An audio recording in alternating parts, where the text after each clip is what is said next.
Per visibilia ad invisibilia. Romanos capítulo 1, versículo 20. La expresión simbólica traduce el esfuerzo del hombre para descifrar y dominar un destino que se le escapa a través de las oscuridades que lo envuelven. Jean Chevalier. Cuando salimos a caminar, si nos permitimos esa suerte, por una zona natural alejada de los ruidos y toxicidades de la gran ciudad, quizá podamos encontrarnos con un árbol viejo, robusto, imponente, que sobresalga de entre los demás. Si nos detenemos un momento, nos sentamos frente a él en una piedra y simplemente lo contemplamos, probablemente comience a despertarnos distintas asociaciones particulares a cada quien. Belleza, sombra, bienestar, fuerza de la naturaleza, fuerza espiritual, sostén de miles de criaturas, eje vertical del mundo, Yggdrasil. Une lo alto con lo bajo, une el cielo con la tierra. Es inmenso y pesado, pero se sostiene por sus grandes raíces que hunden lo profundo de la tierra, aunque sus hojas rozan las alas sutiles de los pájaros que alberga, y las nubes, y los primeros rayos del sol. Recibe el éter, el espíritu. Me gustan los árboles, me gustan los bosques. En todos los cuentos pasan cosas fantásticas en los bosques y están repletos de criaturas mágicas. Quisiera vivir en lo profundo de un bosque, al mejor estilo de los elfos de Lórien, y que mi casa fuese un árbol, interconectado con miles otros mediante sinapsis radicales. El árbol está vivo, todo a mi alrededor está vivo, los pájaros, el arroyo, la brisa, la piedra. Hay algo en el árbol, en todo, que resuena en mí. Estamos conectados. El árbol y yo, la piedra y yo, el todo y yo, ¿somos uno? ¿Qué es vida? ¿Qué es espíritu? No lo sé, me siento bien, hay belleza, es un momento sagrado. Algo así, más o menos, opera el símbolo. Está vivo, nos moviliza. Cuando lo contemplamos, nos conduce desde lo conocido hacia lo inefable, nos acerca a lo desconocido. El árbol, por ejemplo, es una planta cotidiana, pero es muchísimo más que eso a nivel simbólico. Por eso el árbol es uno de los símbolos fundamentales de la tradición unánime. La mayoría de las culturas cuentan con un gran árbol en su acervo simbólico. Para comprender la importancia que tiene el lenguaje simbólico para el hombre, primero que nada debemos comprender que vivimos inmersos en un gran misterio. El universo es un misterio, la realidad en última instancia es un misterio. Nosotros mismos, para nosotros mismos, somos un misterio. ¿Por qué hay algo y no más bien nada? Dice Heidegger en su introducción a la metafísica, que es la pregunta fundamental. Porque pudo perfectamente no haber existido nada, y sin embargo hay muchas cosas. ¿Cuál es el fondo mismo sobre el cual se apoya la existencia? ¿Qué es la realidad? ¿Qué es el ser? Es un misterio que ni lo más avanzado de la ciencia, ni de la filosofía, ni de ninguna otra disciplina han logrado desentrañar. Ni la mente racional ni el lenguaje discursivo son capaces de describir en toda su magnitud y en su más íntima esencia el misterio, ni tampoco lo pueden comunicar. De hecho, el lenguaje ordinario es incapaz de comunicar las sensaciones más sencillas. El sabor de una frutilla, por ejemplo, no se le puede explicar a alguien que no la ha probado. Es una experiencia que tiene que hacer por sí mismo. ¿Cómo podría entonces el lenguaje discursivo describir y comunicar ni más ni menos que el gran misterio de la existencia? Dice Erich Fromm: no tenemos ninguna dificultad en hallar las palabras adecuadas para explicar las características de la maquinaria más complicada, pero todos los vocablos nos parecen inadecuados para describir una simple sensación gustativa. Y aquí es donde aparece y se nos hace de vital necesidad el símbolo, el mito, la imaginatio vera, el arte verdadero, el rito. Qué casualidad, ¿no? Todo aquello que nuestro tiempo en gran medida menosprecia.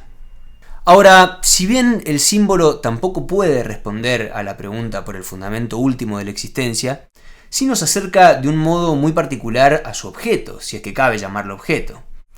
El símbolo no responde al misterio, lo muestra, lo pone de manifiesto.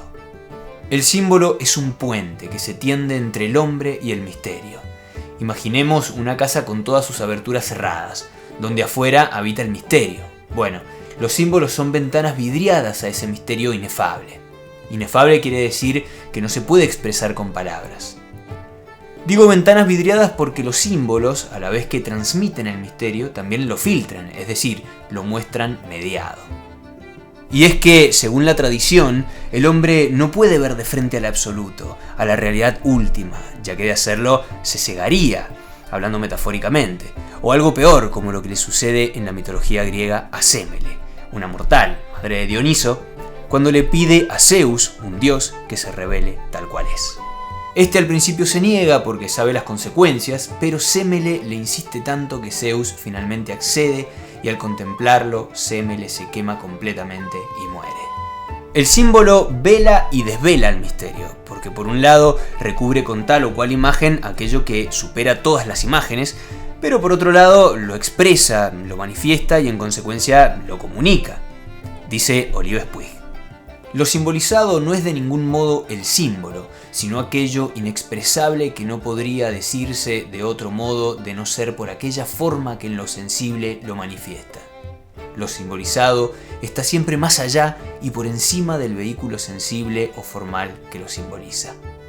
Un símbolo es una imagen, una cosa, un sonido, un objeto imaginal o cualquier otro objeto sensible o inteligible que además de su significado evidente y que aparece a simple vista, esconde algo más, algo desconocido, que no se puede explicar, pero que el símbolo sugiere y que podemos intuir, podemos presentir.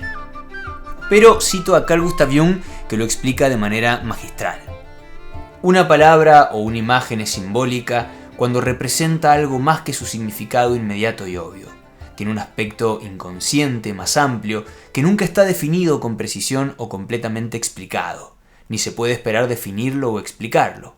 Cuando la mente explora el símbolo, se ve llevada a ideas que yacen más allá del alcance de la razón.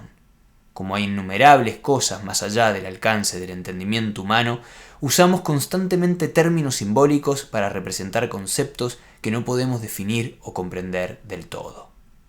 Un símbolo nunca tiene un significado unívoco, preciso, claro y bien diferenciado, sino que conduce hacia múltiples significados, aunque sería más preciso decir múltiples sentidos. Además de que todo símbolo posee muchas capas de profundidad, y también establece conexiones de sentido con muchos otros símbolos, generando constelaciones simbólicas. Es importante no confundir al símbolo con el signo, y diferenciarlos bien. Pero para comprender esta diferencia, hagamos un experimento. Si te pregunto, ¿qué ves en esta imagen? Probablemente me respondas una señal de tránsito que indica que a continuación hay una curva que gira a la derecha. Si te muestro estas otras, indudablemente me responderás Wi-Fi, prohibido fumar, McDonald's e incluso la letra E y la letra H. Cualquier miembro de nuestra sociedad globalizada sabe qué significan estas figuras. Pero estos no son símbolos, sino signos. A diferencia del primero, el signo posee un significado preciso y no dice otra cosa que aquello con lo que se lo relaciona culturalmente. Pero para una persona que por X motivo, suponiendo que esto fuese posible, estuvo completamente aislada de la cultura dominante, estos signos no dicen nada, o tal vez les atribuya un significado completamente distinto. Es decir, para saber qué significa un signo hay que conocer su significado. Veamos, ¿qué pasa en cambio si ponemos esta otra imagen, tan simple como un círculo? Seguramente comenzarán a surgir un montón de asociaciones. Algunos verán una rueda, otros un anillo, otros un ciclo, un perímetro, un disco, sol, luna, totalidad, plenitud, perfección, y podríamos continuar por un buen rato. Sería un desatino decir este símbolo significa tal cosa, porque, como hemos visto, un símbolo puede decantar en múltiples significaciones. En otras palabras, el símbolo habla por sí mismo. Y cuando lo contemplamos atentamente, nos provoca un movimiento interno, psicológico, afectivo y hasta físico. Por eso Jean Chevalier lo llama eidolo-motor, de eidos, idea, y motor porque es una fuerza que nos moviliza íntegramente. Además, como hemos dicho, cada símbolo conecta con muchos otros. Si tomamos una de las asociaciones que nos despertó el círculo, veremos que esta a su vez nos despierta innumerables asociaciones nuevas a partir de ella que derivan hacia otros símbolos. Por ejemplo, si tomamos al Sol, seguramente aparecerán relaciones tales como calor, fuego, rojo, león, gallo, vida, padre, amor, corazón, Dios, etc. Vemos cómo a partir de un símbolo puede desencadenarse toda una constelación simbólica. Es decir, un símbolo siempre nos abre puertas o caminos hacia otros símbolos relacionados, los cuales guardan entre sí algún tipo de coherencia, algún tipo de relación sensitiva, afectiva o intuitiva. En otras palabras, una relación de sentido. En este terreno no se trata tanto de hacer una interpretación intelectual, sino más bien de contemplar e ir yendo hacia una comprensión profunda. Ahora bien, todo símbolo puede convertirse en signo y viceversa, con lo cual quizá convenga más bien hablar de lenguaje simbólico como una capacidad que podemos desarrollar. Los símbolos son universales y particulares. Son particulares porque toman formas y sentidos diferentes en cada cultura en la que aparecen. Pero son universales porque son los mismos patrones subyacentes los que se repiten una y otra vez y dan cuenta de un movimiento energético, o mejor dicho, de una cualidad arquetípica. Por ejemplo, la serpiente es uno de los símbolos más importantes que aparece en todas las culturas, pero es muy distinto el significado que tiene para el cristianismo que el que tiene para los druidas celtas. Aunque si profundizamos, vamos a ver que en realidad está manifestando la misma cualidad energética, solo que en una cosmovisión adquiere una connotación negativa, mientras que en la otra muy positiva. Lo mismo pasa con el hinduismo, por ejemplo, en donde la sierpe Kundalini es algo de lo más sagrado que hay. Solo por mencionar un ejemplo rápido al pasar. Por otro lado, la palabra símbolo viene del griego símbolon, compuesto de sin, que significa con, conjuntamente, y balein, que significa lanzar, arrojar, tirar, es decir, arrojar conjuntamente. Y en la antigua Grecia hacía referencia a un objeto, por ejemplo una medalla, que se partía por la mitad irregularmente y servía como medio de reconocimiento, haciendo coincidir las dos partes nuevamente. O sea, el símbolo une las partes en un todo, conecta una realidad con otra, concilia los opuestos. Pero lo más importante del símbolo es que trae consigo lo luminoso, es decir, que es capaz de acercarnos a la experiencia de lo sagrado, de lo absolutamente desconocido, que según Rudolf Otto es fascinante y asombrosa, por un lado, pero también puede provocar un profundo terror. Por supuesto, tenemos que tener en cuenta que lo sagrado no es un concepto que surge de un silogismo o de un pensamiento racional discursivo, sino una experiencia que moviliza la totalidad del ser. Lo sagrado es siempre una experiencia, que luego se va a plasmar en imágenes sensibles como los símbolos, mitos y ritos. Dice René Guénon: las verdades más altas, que no serían en modo alguno comunicables o transmisibles por ningún otro medio, se hacen tales hasta cierto punto cuando están, si puede decirse, incorporadas en símbolos que sin duda las disimularán para muchos, pero que las manifestarán en todo su resplandor a los ojos de los que saben ver. Hasta acá la cita de Guénon. Por eso, todas las tradiciones espirituales del mundo generan un gran y vasto corpus de símbolos. De hecho, los mismos símbolos con formas más o menos similares se observan en las distintas tradiciones, como por ejemplo la cruz, el árbol, la serpiente, diferentes pájaros, diferentes flores, y ni hablar de los símbolos geométricos, tales como las estrellas, el círculo, el triángulo, el cuadrado, etc. Y es que los símbolos son el lenguaje del alma. El lenguaje simbólico se halla en plena correspondencia con el lenguaje del cosmos y del ser. Los símbolos del alma son análogos a los símbolos del cosmos. Es por eso que la sabiduría atemporal ha visto siempre al hombre como un microcosmos a imagen y semejanza del macrocosmos. El hombre, por su parte, es un ser simbólico. Nos expresamos por medio de símbolos, generamos símbolos constantemente. Y nosotros mismos somos quizá el más grande de todos los símbolos. Dice Chevalier al respecto: poco es decir que vivimos en un mundo de símbolos. Un mundo de símbolos vive en nosotros. La expresión simbólica del alma podemos verla reflejada, por supuesto, en el arte de todos los tiempos, pero sobre todo la vemos claramente en los sueños. Todas las noches ingresamos en el mundo de los sueños, un mundo simbólico altamente significativo para cada uno de nosotros, ya que en los sueños se manifiesta el inconsciente personal, pero también, tomando las ideas de Carl Gustav Jung, el inconsciente colectivo. Y el lenguaje del inconsciente es también de carácter simbólico. Relacionado con esto, dice Chevalier, los símbolos están en el centro, son el corazón de esta vida imaginativa. Revelan los secretos de lo inconsciente, conducen a los resortes más ocultos de la acción, abren la mente a lo desconocido y a lo infinito. Hasta acá la cita de Chevalier. Los seres humanos generamos símbolos todas las noches en nuestros sueños, y estos símbolos son muy importantes para nosotros porque nos hablan directamente de nuestra propia vida anímica, de nuestra propia interioridad o profundidad. Y no podemos dejar de mencionar la semejanza que los sueños tienen con los mitos, los cuales son, por supuesto, altamente simbólicos. De hecho, podríamos decir que el mito es la puesta en escena de varios símbolos relacionándose dinámicamente unos con otros, y el rito es la corporización de esa escena, la vivencia experiencial.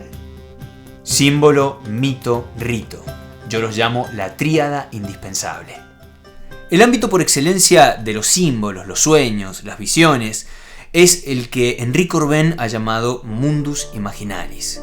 Un mundo intermedio entre el espíritu y la materia, entre el plano metafísico y el plano sensible de la realidad, que según el autor y las fuentes que cita, no es un mundo ficticio, sino tan o quizá más real que el mundo físico.